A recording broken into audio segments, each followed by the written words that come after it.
Hello, good morning, good afternoon, good evening, Earthlings all over planet Earth. We haven't had a poltergeist. I'm going to clean the floor today. Ants. Aren't ants amazing little creatures?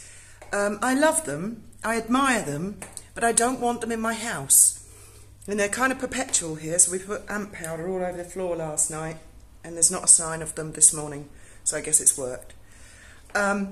Yeah, I put a community post up. That photograph, I don't know when that was taken, but there was an article this morning on GOTV. I don't actually like talking about Meghan and Harry because they're quite boring, but I did find this an interesting twist. It's just my take on it.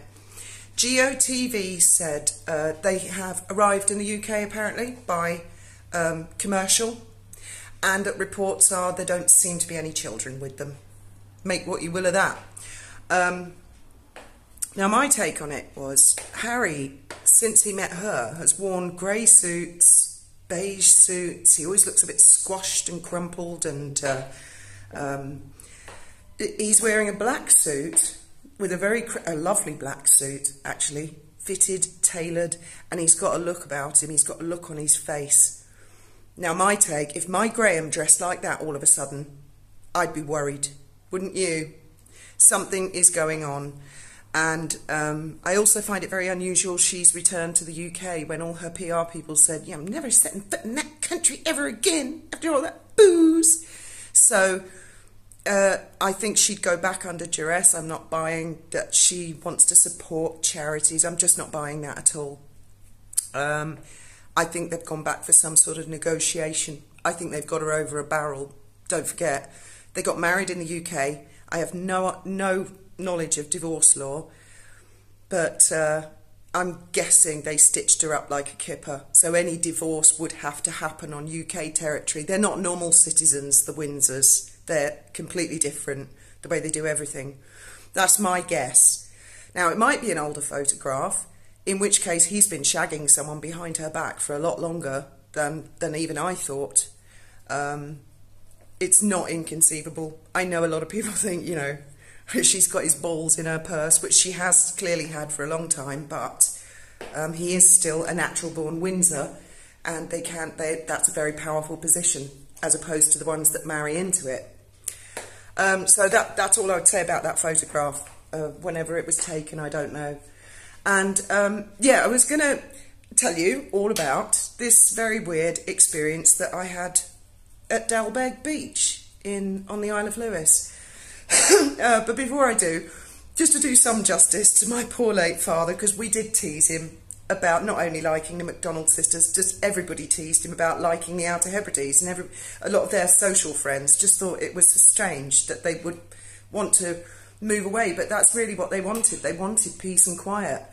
Strange, isn't it? Because they were sort of socialites in their heyday, and so all their friends thought that's how they'd like to spend their retirement, but it wasn't the case at all. They just wanted to be together and away from all of us, apparently. But when he only did that McDonald sister thing when we were in Scotland. As soon as we set off for Scotland, you know, we'd still be in Lewis, and he'd put the tape on.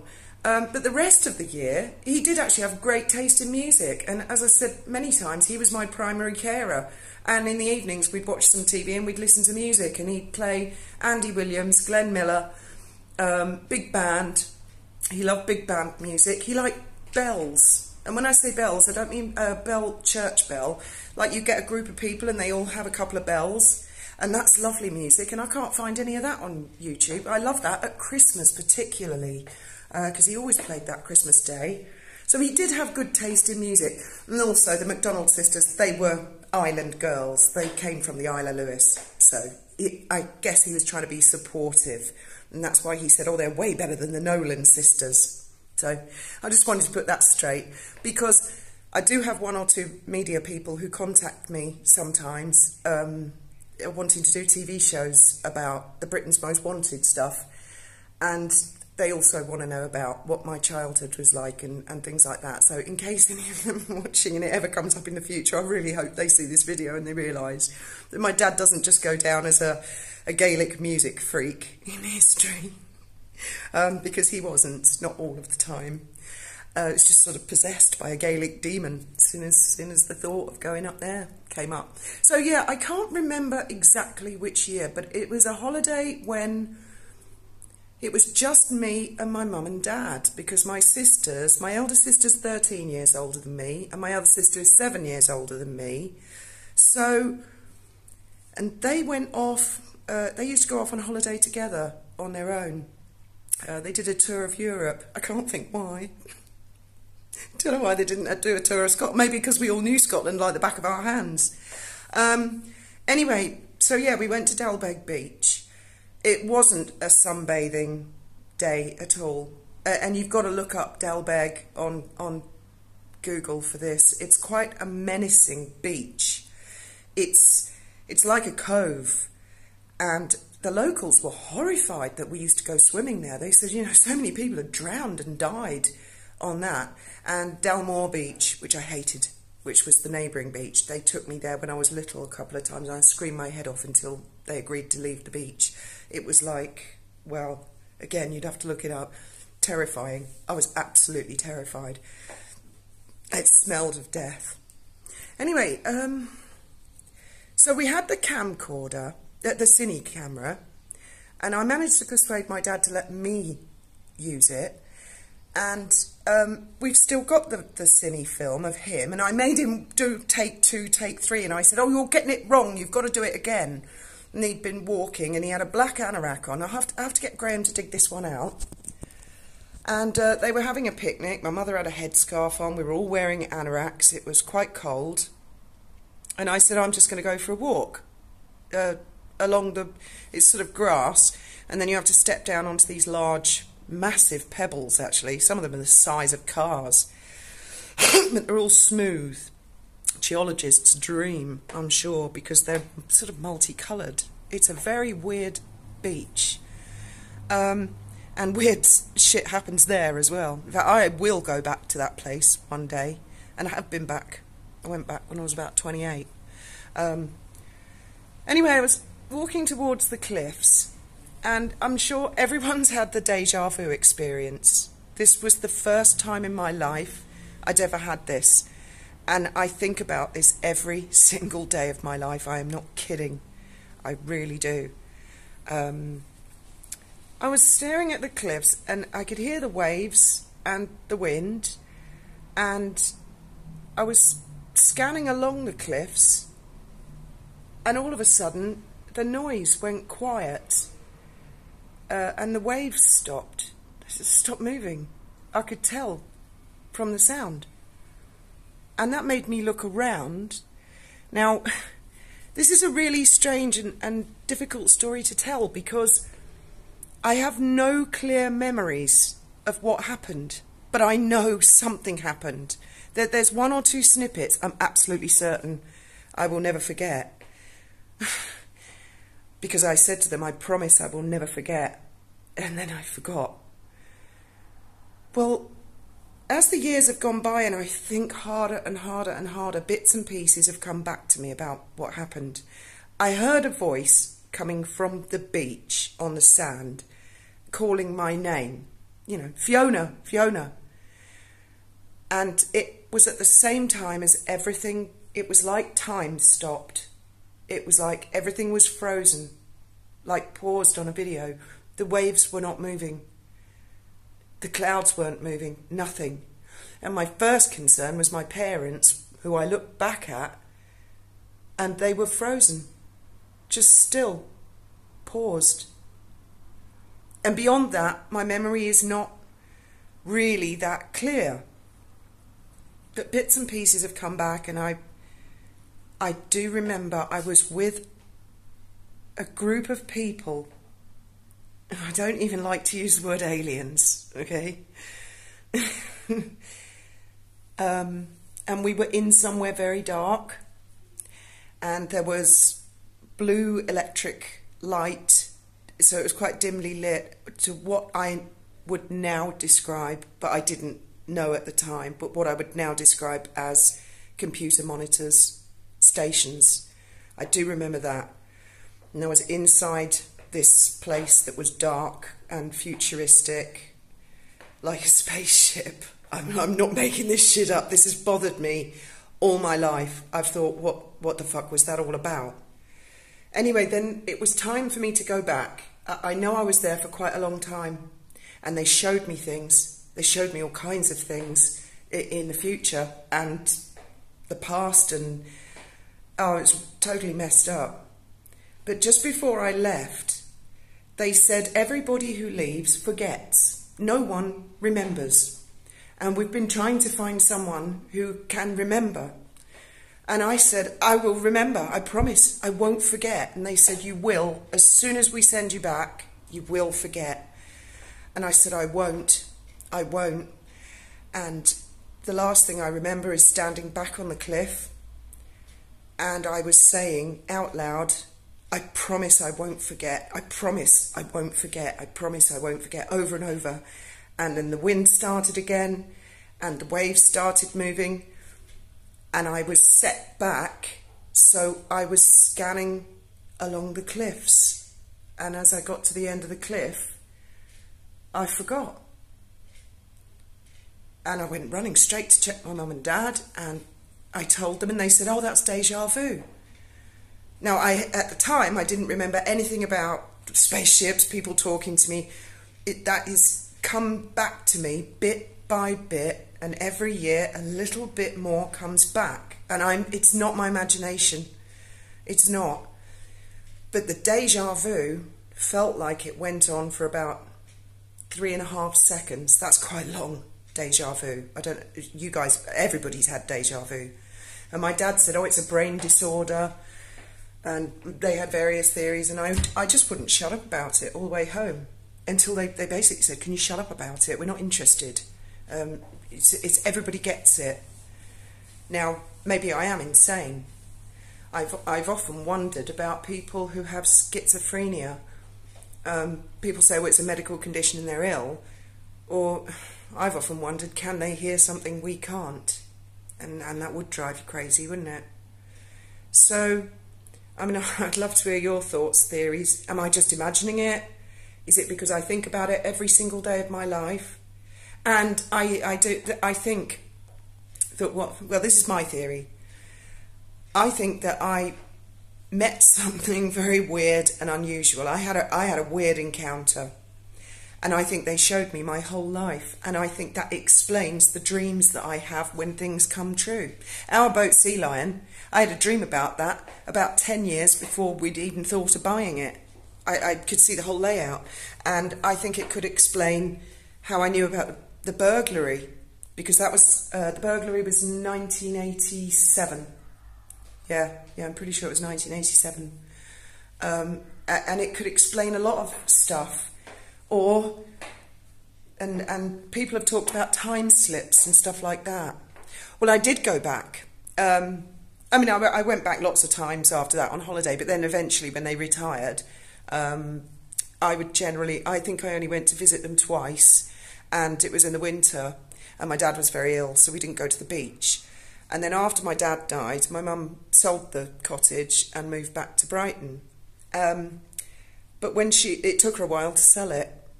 And she had some stuff in there like Waterford Crystal and the Victoria and Albert dinner service. And she asked me and her boyfriend, not Graham, it was another pilot actually, I'll come to another day. She asked us if we would drive a hire transit van up to Orinsay and pack up the stuff, because she didn't trust removal people. And I mean, it must have cost her a fortune, an absolute bloody fortune. It would have been cheaper to just buy some new Waterford Crystal or risk it getting shipped. And she wanted us to stop off at York on the way back to drop something off at my... And I was like, I don't think so. Anyway, I said to this boyfriend of mine, let's call him Julian, I said, I'd like to go to Dailbeag. I want to go back to that beach. And when we went back, they have these little tea rooms at all the beaches. It's really someone's house, and they've got the front room, and they've put a few tables and chairs in, and they sort of quite reluctantly make a couple of cups of tea and stuff. And he had pictures on the walls, this guy, of pilot whales. There were about 13 or 14 pilot whales beached at Dailbeag. And I said to him, when did that happen? And he said, oh, well, they all commit mass suicide. And he said everyone on the island went and to get them back in the water. And every time they got them back in the water, they kept re-beaching themselves. Well, now I work at the dolphin safari. I have my own theories about this. Pilot whales do this, and other dolphins do this. Now, the thing with a dolphin, and a pilot whale is a dolphin, by the way. It's not a whale. They just call them that. They're air breathers like us, and they have the blowhole on the top of the head.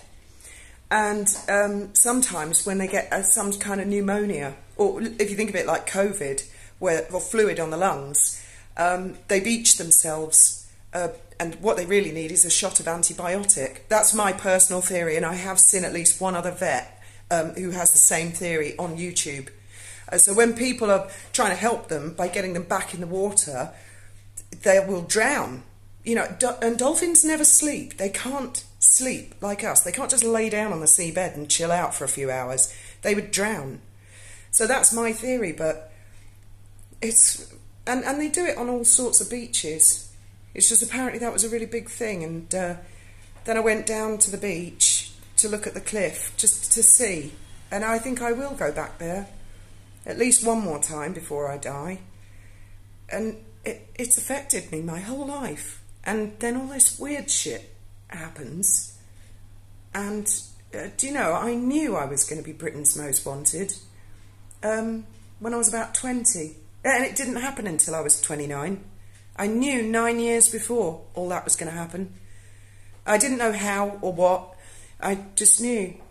And I've had people read my palm and tarot cards and stuff like that way before I was Britain's Most Wanted. And one guy he wasn't a professional palm reader, but he was really good. I mean, everything he said always came true, no matter who he did the reading for. And when he did mine, I'd have been about 21 or 22. And he said, that's really weird. You've got a complete break in your lifeline. He said, it's like you die quite young, around about 30. And of course I was like, oh my God, you what? And he said, no, it's fine, because then your life starts again. He said, it's like you go missing for 3 or 4 years. He said, I can't understand it. And that bothers me. And obviously he was right. I did. I went missing. And I, of course, being a girl, I said, oh, am I going to get married and anything? And he said, yes, you are. And he said, to someone with a royal title. And then he went, no, it's not a royal title. He said, it's like a royal title. But he said, he's more like a politician, or he's famous for something else. But it's infamy. It's definitely infamy. And here's Graham, the Baron Hesketh. I mean, I know a lot of people don't believe in any of this stuff, but I would love to hear your theories and thoughts about Dailbeag Beach, and look it up. It's seriously... Oh, and yeah, there was another part to this story. When we were on the run, I don't know if you guys remember the first Doctor Who's. You know, they were really good. I loved John Pertwee and Tom Baker were my era, but they somewhat lost their way, didn't they? By the time I think they got to Peter Davidson, and Doctor Who was just on a downer. And I think it was still running in 2000, 2001, and they axed it. And we used to call the little caravan that we bought in Holland when I was on the run, we used to call it the TARDIS, because everybody said it. They were like, it was tiny, absolutely tiny, but when they went inside... we did it up really nicely, and it was really cosy, and we had 9 people and a Great Dane in it once, and everybody said, this is incredible, it's so spacious the way you've done it up. And we'd say, oh, it's the TARDIS.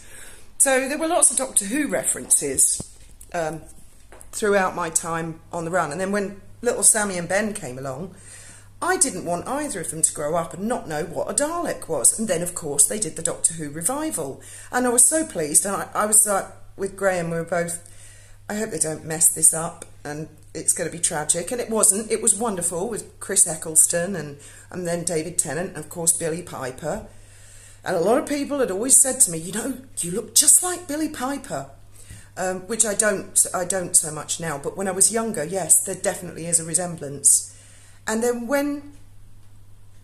when she left, they did a scene on a beach, I think was supposed to be in Norway, and they called it Dailbeag Bay, which meant Death Bay. And I'm pretty sure Dailbeag means Death Bay. And that hit me. And I thought, what the fuck? That's a bit of a coincidence. Anyway, so yeah, I'm really putting it out there today. Thoughts, opinions, and I want to make it Harry.